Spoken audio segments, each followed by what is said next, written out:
पितृपक्ष में कुछ ऐसी चीजें हैं जिनका अगर आप सोच समझकर सही तरीके से प्रयोग करेंगे तो आपका भी कल्याण होगा और आपके पितरों की आत्मा को शांति भी मिलेगी। सबसे पहले जल। जल का पितरों से क्या कनेक्शन है? देखिए, मानव के जीवन में सबसे महत्वपूर्ण मूर्त वस्तु जो दिखाई दे ऐसी वस्तु है जल। बिना जल के जीवन की कल्पना नहीं हो सकती। इसीलिए किसी प्रकार का अनुष्ठान, किसी प्रकार की पूजा उपासना बिना जल के नहीं की जा सकती। जल में खड़े होकर अंजुलि में जल लेकर पितरों को जल देना सर्वोत्तम होता है। पितृपक्ष में अगर आप सूर्योदय के पहले 1 लोटा जल पीपल के वृक्ष में डालें और पीपल के वृक्ष की परिक्रमा करके प्रार्थना करें तो पितरों को शांति मिलती है।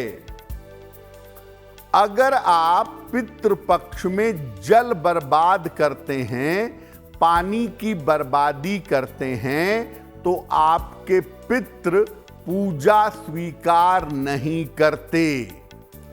इसीलिए पितृपक्ष में जल से उनको तर्पण तो देंगे, पीपल के वृक्ष में जल भी डालेंगे, लेकिन कोशिश करेंगे कि जल की किसी भी तरह से बर्बादी ना हो पाए। जल के बाद जो महत्वपूर्ण चीज है जिससे पितरों का संबंध है वो है अग्नि, फायर, आग। सृष्टि में सबसे पवित्र तत्व अग्नि को माना गया है। अग्नि की पवित्रता इतनी ज्यादा है कि किसी भी कार्य को मजबूत करने के लिए, सुदृढ़ करने के लिए और शपथ लेने के लिए अग्नि का ही प्रयोग होता है। विवाह में अग्नि को साक्षी मानकर फेरे लिए जाते हैं। ऐसा माना जाता है कि अग्नि में अगर आप कोई आहुति देते हैं, अग्नि में कोई पदार्थ डालते हैं, तो उसका प्रभाव सीधे देवताओं तक पहुंचता है। पितरों के श्राद्ध में कंडे या उपले पर अग्नि जलाते हैं और संपूर्ण भोजन की पहली आहुति अग्नि में दी जाती है। नियमित रूप से अगर आप अग्नि में सुगंध की 5 आहुति दें, हवन सामग्री पहले से बनाकर रख लें और रोज थोड़ी सी अग्नि जला करके उसमें 5 आहुति हवन सामग्री की या सुगंध की दें, तो पितरों को और स्वयं को दोनों को शांति की प्राप्ति होती है।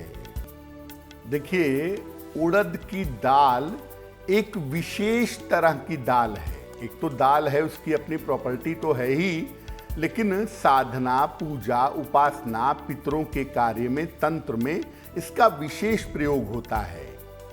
उड़द की दाल ज्योतिष में शनि और राहु से संबंध रखती है।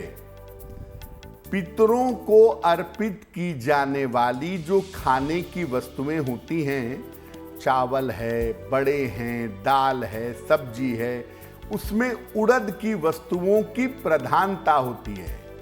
उड़द की दाल के बने हुए बड़े, उड़द की दाल होती है, सब्जी होती है, चावल होता है।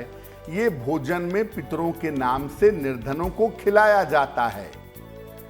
जब किसी की असामयिक मृत्यु हो जाती है, समय के पूर्व मृत्यु हो जाती है, हालांकि ऐसा देखिए समय के पूर्व किसी की मृत्यु नहीं होती, लेकिन हम चूंकि ऐसा मानते हैं कि असामयिक मृत्यु हो गई, तो ऐसी स्थिति में भगवान भैरव को उड़द की बनी हुई वस्तुएं दी जाती हैं, उड़द की बनी हुई वस्तुएं अर्पित की जाती हैं, ताकि उसकी आत्मा को शांति मिले।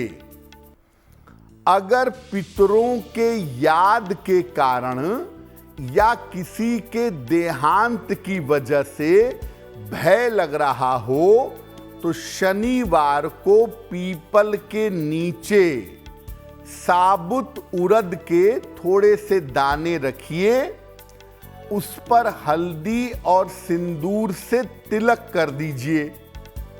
एक बार करिए या शनिवार को 3 शनिवार कर दीजिए। आपके मन में जो भय है, जो फियर साइकोसिस है, वो निश्चित रूप से दूर हो जाएगा।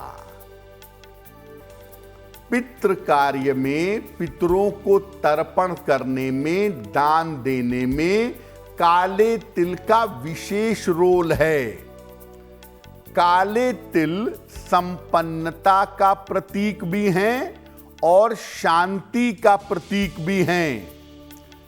काले तिल का अगर आप दान करते हैं या काले तिल के बने हुए लड्डुओं का दान करते हैं, तो अज्ञात बाधाओं से मुक्ति मिलती है। एक लोटे जल में 1 चुटकी काला तिल डाल करके अगर सूर्य देव को जल देते हैं, तो पितरों की आत्मा को शांति मिलती है। अगर आपके घर में निगेटिविटी बहुत है, तो थोड़ी सी अग्नि जला लें और उसमें रोज 3 चुटकी काला तिल डालें, काले तिल की आहुति दीजिएगा। इससे घर की नकारात्मकता दूर होगी और जो अतृप्त आत्माएं हैं, वो निश्चित रूप से शांत होंगी। पंडित जी, पितृपक्ष में कुश का भी काफी महत्व बताया गया है। मुझे बताइए कि इसका पितरों से क्या संबंध बनता है? देखिए, आमतौर पे आप देखेंगे नदी के किनारे, पोखरे के किनारे, खासतौर से गांवों में जहां नदियां पोखरे अभी हैं, उसके किनारे आपको कुश घास बड़ी आसानी से मिल जाएगी और बहुत पवित्र घास मानते हैं इसको। माना जाता है कि जो कुश है वो श्री हरि विष्णु के अंश से बना हुआ है। ये भी माना जाता है कि कुश के अंदर अमृत तत्व का वास है। ऐसा लोग मानते हैं कि अमृत की बूंदें कुश के अंदर समाहित हैं।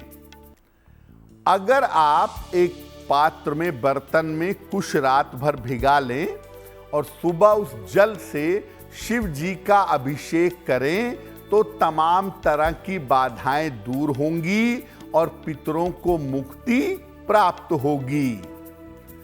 जब आप पितरों को जल देते हैं, उनका तर्पण करते हैं, तो कुश हाथ में ले करके पितरों को जल अर्पित करने से ही लाभ होगा। अगर आप बिना कुश के जल अर्पित करेंगे, तो वो तर्पण काम नहीं करेगा। आप छोटे छोटे कुश के टुकड़े ले लीजिए और नहाने के पानी में बाल्टी में डालकर 1-2 घंटे छोड़ दीजिए और उसके बाद उसी जल से स्नान करिए। आपके मन की पीड़ा दूर होगी। रात भर पानी में कुश भिगाइए, सुबह उस पानी को छान लीजिए, उसमें चीनी नींबू मिला के शरबत बना के इसको पीजिए। आपके शरीर का जो विष है वो निकल जाएगा। आपका शरीर, दिल, दिमाग सब एक्टिव होना शुरू हो जाएगा। लेकिन जो महत्वपूर्ण बात है कि पितृपक्ष में जब आप अपने पूर्वजों को जल देंगे, तो जल में काला तिल मिलाएंगे और हाथ में कुश की अंगूठी हो या हाथ में थोड़ी सी कुश की घास हो, इसको लेकर अगर जल चढ़ाएंगे तभी लाभ होगा। एस्ट्रो तक ऐप पर आपको मिलेगा भविष्य से जुड़े हर सवाल का जवाब। डाउनलोड कीजिए एस्ट्रो तक ऐप और चुटकी में जुड़िए इंडिया के बेस्ट एस्ट्रोलॉजर से।